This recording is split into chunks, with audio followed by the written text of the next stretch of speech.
Il faut beaucoup d'imagination pour l'artiste musulman pour exprimer sa foi. Autant l'artiste chrétien puise dans l'art figuratif, puisque Dieu s'est fait chair, et donc nous pouvons représenter le Christ, nous pouvons représenter les saints, la Vierge Marie, mais vous le savez, en islam, il n'y a pas de représentation de Dieu possible. Lorsque j'ai visité en février dernier une exposition à Paris qui s'appelle Dieu au pluriel mode d'emploi, j'ai découvert une œuvre particulièrement intéressante, l'œuvre de Rachid Koraïchi, qui pour, j'imagine, la majorité d'entre vous est inconnue. Cette œuvre était intéressante et en même temps monumentale parce qu'elle représentait au fond les différents noms de Dieu, les 99 noms de Dieu présents en islam. Et elle le représentait de façon particulière. Il s'agissait d'un grand mur de 5 mètres de hauteur par 6 mètres de large, donc une œuvre monumentale. Dans ce mur étaient plantés différents médaillons, et ces médaillons étaient creusés de telle manière qu'avec le jeu de lumière, il y avait les 99 noms de Dieu présents en islam. Et cette œuvre a un nom tout à fait particulier. Rachid Koraïchi lui a donné le nom « Tu manques même à mon ombre ». C'est intéressant parce qu'au fond, Dieu est celui qui manque.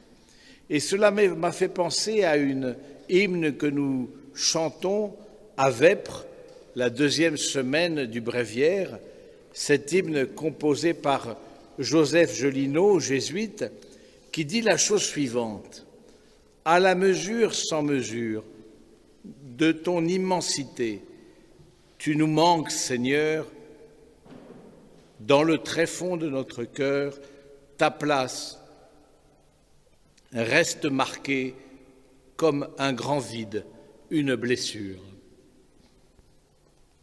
Au fond, Dieu est celui qui manque à ces médaillons plantés dans le mur et qui laissent transparaître la lumière et qui disent le nom de Dieu, mais au fond, Dieu est celui qui manque dans le sens où il est celui qui n'est pas. Et cela fait appel à quelque chose de très profond dans notre foi catholique que l'on appelle la théologie négative. La théologie négative consiste à dire que Dieu n'est pas comme nous, il est juste, mais non pas comme nous-mêmes nous sommes justes. Il est bon, mais non pas comme nous-mêmes nous sommes bons. Il est saint, mais non pas comme nous-mêmes nous pouvons être saints. Au fond, à travers cette théologie, nous découvrons que le Seigneur lui-même se découvre dans le manque. C'est ce que Sainte Catherine de Sienne, qui a vécu au XIVe siècle et qui est à cheval entre le Moyen-Âge et la Renaissance, a reçu comme inspiration du Seigneur. Nous savons que c'est une mystique, une docteure de l'Église, et elle a reçu de Jésus cette invitation qui consiste en la parole suivante: « Fais-toi capacité, je me ferai torrent ». Au fond, la sainteté que nous fêtons aujourd'hui de tous ceux qui nous ont précédés, qui sont dans la lumière des saints, demain nous fêterons tous ceux qui sont défunts de façon générale, ceux qui sont dans la lumière de Dieu, mais ceux qui attendent aussi ce face-à-face. Eh bien, la sainteté consiste plus à se laisser faire qu'à faire. Et si l'on prend l'exemple du médaillon forgé par l'artiste dont j'ai parlé, cela nous renvoie au fait que nous avons à nous laisser évider, creuser, appauvrir, tailler, de façon à pouvoir refléter la lumière de Dieu, de même que ce médaillon taillé par l'artiste musulman pouvait projeter par le jeu de lumière les différents noms de Dieu. Oui, les saints sont ces médaillons. Nous croyons qu'il y a bien plus 99 noms de Dieu, il y a autant de noms de Dieu que de personnes, et nous le croyons parce que, au fond, le Seigneur agit en chacun. Et lorsque l'on lit l'Évangile, et en particulier la béatitude de la pauvreté, on découvre en fait que Dieu lui-même se révèle en chacun d'entre nous de façon translucide, comme une présence de lui, surtout par la croix, lorsqu'on se laisse faire plus que lorsque l'on fait. Au fond, la sainteté consiste plus en laisser une béance ouverte en nous-mêmes, renoncer à être comblé, repu, renoncer à ce matérialisme qui demande à l'avoir, l'être, renoncer à cet activisme qui demande au fond de nous combler, alors que la vie contemplative nous invite bien plus à nous laisser faire, à nous laisser creuser par le vide de Dieu. Oui, frères et sœurs bien-aimés, aujourd'hui nous fêtons la sainteté de ceux qui nous ont précédés, mais c'est une invitation pour nous-mêmes aussi à découvrir en nous le manque et à le découvrir non pas comme une menace, mais au contraire comme un lieu où Dieu lui-même se révèle, comme dans le médaillon de l'artiste dont j'ai parlé, le manque de matière, cet médaillon émaillé, ce médaillon émondé, fait que la lumière peut refléter le nom de Dieu. Ce n'est pas chose simple, parce que, au fond, il y a un combat spirituel en nous-mêmes.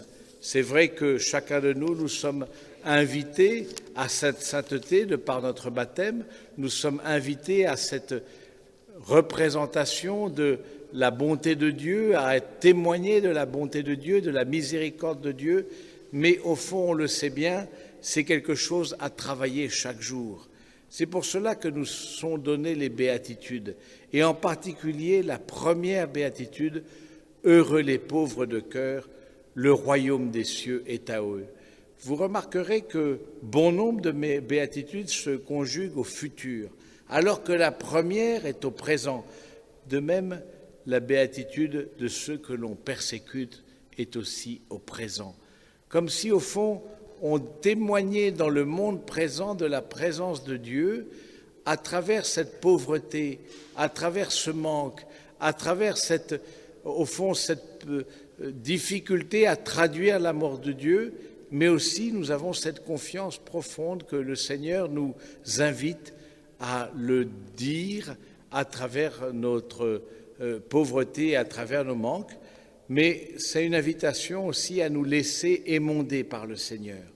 Combien de fois nous avons de la difficulté à accueillir la croix du Christ, qui est aussi ce lieu où Dieu lui-même nous émonde.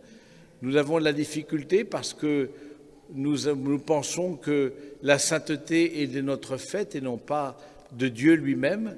Nous avons de la difficulté parce que nous voulons être d'abord aux premières loges de notre vie, nous ne laissons pas le Seigneur lui-même être l'acteur de notre vie. En fait, à travers cette béatitude de la pauvreté, le Seigneur nous invite à nous laisser faire, à nous laisser accomplir par lui. Il y a quelque chose en nous qui a besoin d'être accompli et c'est Dieu lui-même qui l'accomplit. Oui, frères et sœurs bien-aimés, comme il est important que en cette fête de la Toussaint, nous puissions refaire mémoire de notre vocation. Faire mémoire de notre vocation à la sainteté, mais faire mémoire de notre vocation à cette action de Dieu en nous. La sainteté, c'est d'abord un don de Dieu. Ce n'est pas une impeccabilité, quelque chose qui serait de notre fait. Non, c'est l'action de Dieu en nous. Et j'aime à répéter cette hymne que le père Gelino lui-même a écrite et que nous chantons à Vêpres. À la mesure, sans mesure, de ton immensité, tu nous manques, Seigneur. Dans le tréfonds de notre cœur, ta place reste marquée comme un grand vide, une blessure. Amen.